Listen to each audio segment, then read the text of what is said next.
Hello. Hello, Liam. Hey, how's it going? Good, man. How are you? Yeah, I'm good, thank you. Really good. Really good. Really excited. I bet, man. This has probably been a nutty day for you. Is this a radio interview day for you guys? Yeah, we're literally just trying to speak to everyone just to try and get people to get interested in our album and stuff, because at the moment it's so tight at the top and we just really want to get this number one, so it's crazy. What just happened to you a second ago? Did somebody just thump you in the head? No, I was just stretching. I just stretched. It sounded like a major injury. You guys have a stretching ritual for every interview that you do. We need one today. It's been a long day. Is this something that you guys are used to yet? Because for those that don't know One Direction, let me just kind of fill you guys in, and then Liam's going to give you the info on everything that is One Direction. But these guys are hugely popular in England right now. They have about 2 million followers on Twitter. Last Monday, they did an appearance on the Today Show, and it was one of the most well-received performances. 10,000 people showed up to that. Their tour with Big Time Rush sold out and closed last week. The album, Up All Night, has already gone double platinum, and their song Makes You Beautiful, their video has 69 million views already on YouTube. So people know who One Direction is in England. Oh, yes. We're just catching on a little late here in America, right? Yeah, we've been working for a while in England now, and in some parts of Europe as well. We've got a tour going out in Australia and stuff. But we've been a band now for just over 18 months. We were on the show X Factor in England, and we were put together at the boot camp stage, which is the final 200 by Simon and Nicole Scherzinger. Okay, so let me just get this straight. There are 5 of you guys, right? Yep. And you're all like 18, 19 years old? Yeah, 18 to 20, with Louis being the oldest and Harry being the youngest. And you guys all tried out separately, correct? Yeah, we didn't even know each other before we got in the band, so it was really interesting. Do you guys thank Simon or Nicole Scherzinger for putting you together? Yeah, I don't know. It's like we kind of thank them both at the same time, really, because we don't really know who put us together, because they both kind of claim they did, so we don't really know what's going on. But I don't know. My money's on Nicole. Your money. Speaking of money, is she getting royalties for all your success? Not that I know of. How does the money even work? When you're 18, 19, 20 years old, do you ever see a paycheck? Or does it go to your parents? Or does it go to an accountant? It has to go to your parents, and then you get an allowance? How does that work? Yeah, well, I think we get like an allowance, and it all just goes into like a big company account, so I don't really know. So if you go to the money machine right now, you have no idea how much is in your account. What did you just... Sorry, you broke up there. That's okay. So if you went to a money machine right now, you would have no idea how much money you have in the bank. No, I know how much money I have. How much you I'm got? not going to tell you. How much you got? His girlfriend may be listening, and he probably doesn't want her to know. So Now, are you the only one in the band with a girlfriend? No, there's me and Louis, the 2 boys in the band that have got girlfriends, and Harry, Niall, and Zane are all single. And they get pretty beat up. I'm talking about your girlfriends on Twitter. How is it defending them from all the female fans? Yeah, no, the fans are really good as a whole, really. There's like obviously one or two people who aren't very happy about it, but, it's nice that the fans are quite supportive with this, with the whole girlfriend thing. So I suppose that hasn't really happened with a boy band before, that the fans are just, fans of us rather than just that. So it's really good. I would imagine you have to end up going out with very strong women, very confident women in this atmosphere, yeah? Yeah, no, she's my girlfriend Danielle. She's really good with all the fans and stuff, and she's really nice to them and kind to them. So they tend to like her a lot. So it's good. We're talking to Liam, Payne from One Direction. These guys are gaining big time momentum in the country right now. And your girlfriend is older than you too. Is that your preference? Not so much my preference. It just kind of happened that way, I suppose. Really. How much older is she? 4 years. Oh yeah, Good for you, dude. Nice. Thanks, man. Now, Liam, were you prepared for all the hysteria as soon as you hit U.S. soil? Were you prepared for the New York City crowd? Because I know y'all had to call the NYPD. Not at all. I don't think we could ever really prepare ourselves for this. It's not something you can really imagine or something we ever really dreamt of, I suppose. I mean, this just seemed like something that's so surreal, and we can't believe, this week with our album being in the charts and stuff, being number 1 and number 2 on iTunes, and, even being in contention for the number 1 spot. It's absolutely unbelievable. We just can't believe what's happened, really. And One Direction is causing such a frenzy. You guys were out and you all got chased. Didn't you lose a shoe or something like that? Like you were trying to run away? We were in France, and there was like a massive crowd surge in a train station, and one of the fans trod on my shoe and it just fell off. So I had to walk through the crowd without my shoe because we couldn't just stop and pick it up. So I lost a shoe, but then the fan actually got it back for me off a homeless man. Off a homeless man? Off a homeless man. Yeah, I got a letter saying that she paid €30 to get it off a homeless man. So that was quite interesting. Is that right? Really? Now, Yeah, with all the this, lengths these guys go to for us, it's unbelievable. with all the sudden popularity, I mean, you can't really call it an overnight sensation, but you guys certainly have succeeded at a very quick rate here. Is there anybody your age in the music industry that you can call up and get advice from, like a Justin Bieber, to go, dude, how do I handle this, or how do I stay away from that?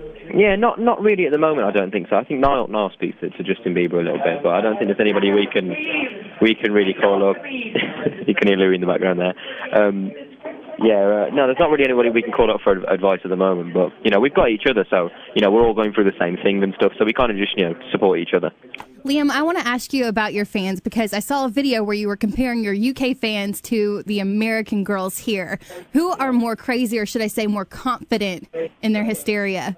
I think the difference between the fans, really, I was actually thinking about it today, and I think the difference is that the American fans will actually do a lot more to get noticed and go to like bigger lengths. I find like there's this guy who's made a hat out of Crayola and markers and sellotape, and then it's got a large potato on top, and the hat's like about 1 meter in height, and he's been wearing it everywhere, and like you instantly know who he is. He's just the Crayola man, hat man. The Hat Man. Yeah, I mean, yeah, the Hat Man. Are people more celebrity obsessed here in America than they are in England?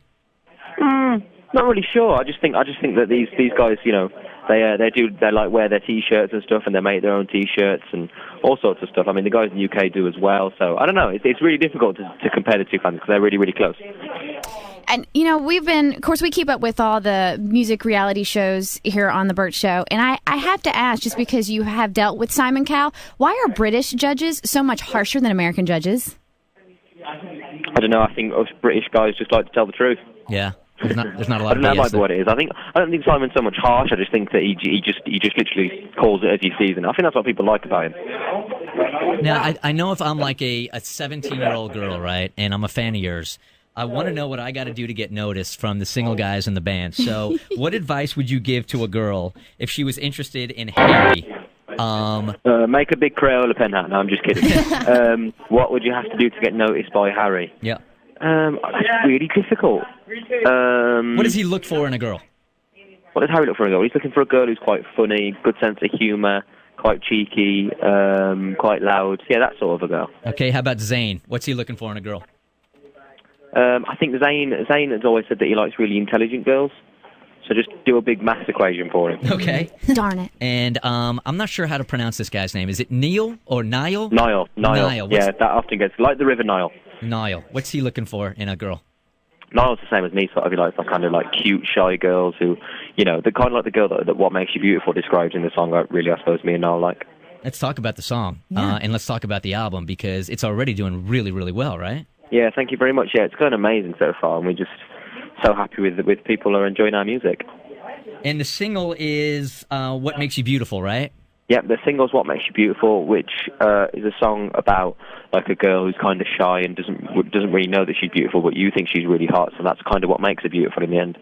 What does One Direction want? Like, if we're talking to you in 3 years, what would be the goal? Let's peek into your future. If everything works out great, what does the future look like for One Direction? I think for us, like the future, for us, we'd love to do like a big, massive world tour, like everywhere. I think it'd be amazing, but it's really hard to like predict goals on that at the moment because we didn't expect to be doing this right now. So it's like our goals have completely changed from what they were because we never expected to get to this level. So it's incredible how far it's gone. Do you have anybody around you kind of like guiding you? Because when you look at bands that have 5 or 6 guys in it, it always seems like it's kind of the same story. Everybody's really close at first. Oh. What happened? Somebody die over there?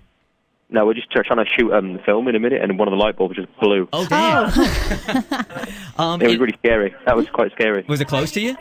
But everyone's okay. We're all good. We're okay. No, all right, everyone's all All the right. fans just gasped. They're One like, Direction is alive and well. okay, good. When you look at music groups, it always seems like it's sort of the same story that all the guys start out very tight, then one kind of breaks off and does a solo thing, and then there's some kind of infighting. Do you study bands to kind of understand how you can avoid that kind of thing? Yeah, I think the way we avoid that kind of thing is just being the best of friends, really. I think there's nothing fake about our band. We are completely truthful in everything we do, even down to our girlfriends and stuff, which bands in the past have kind of kept secret and that. And I think that's what people enjoy about us. We're just your normal lads from like your school. You'd expect to see us in school messing around at the back of the class and stuff. So What about the I was going to ask, what about Joey McIntyre's comments? Of course, he's from New Kids on the Block. He says y'all have no staying power. What do you say to somebody who's been in a boy band and is telling you that kind of criticism? I don't know really. Well, he doesn't really know us, so I think it's difficult for him to call it from the outside when he doesn't know how strong our friendship is. And I think that's what makes the band. It's all about the relationship that the lads have got between each other, and about having fun. So I think that's what we're aiming for. But and it was kind of kismet how you guys all came together. I know initially your goal was to pursue a solo career. Do you see that in your future? Like maybe you guys can kind of do your group thing and also start doing solo stuff as well? No, I think, for now we're all just concentrating on the whole group thing and whatever else. I think, early on we were, solo artists and stuff, and now we're in a group. But, the whole thing is we find being in a group so much more fun than being solo artists. Like, being on the road and stuff, you have fun with the boys. It's like being on stage with your 4 best mates. I mean, what more could you want, really? Right. Who's the prankster, dude? Who's the one that's pulling the pranks on everybody? Because there's always one in the bunch. Who's pulling the pranks? Usually Louis and somebody. So, yeah, Louis the main prankster of the group. The scouting report on you is like you're almost like the dad of the group, like the responsible one, the one that takes everything serious. Is that true? Yeah, that's me. Well, most of the time anyway. Sometimes I'm not too serious, but, we all have those days. So, yeah, I suppose I am seeing a little bit as the dad of the group. I don't mind that. Do you worry more than the rest of the guys in the band? Yeah, I think there's got to be somebody who worries, because with our band, we're all so crazy that sometimes it gets a bit out of control, so somebody's got to watch over it. So what would be like on that? What would be something that the last thing that worried you about One Direction? The last thing that worried me about One Direction, well, we were having like a little play fight in the lift with our tour manager, who's really big and strong. So that's worrying sometimes.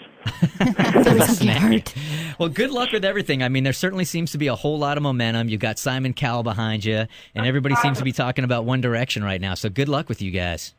Thank you very much. Thank you. Have a nice day. Take care. Thanks, Liam. Thanks for your time. Thanks. Bye-bye. Bye. Bye-bye.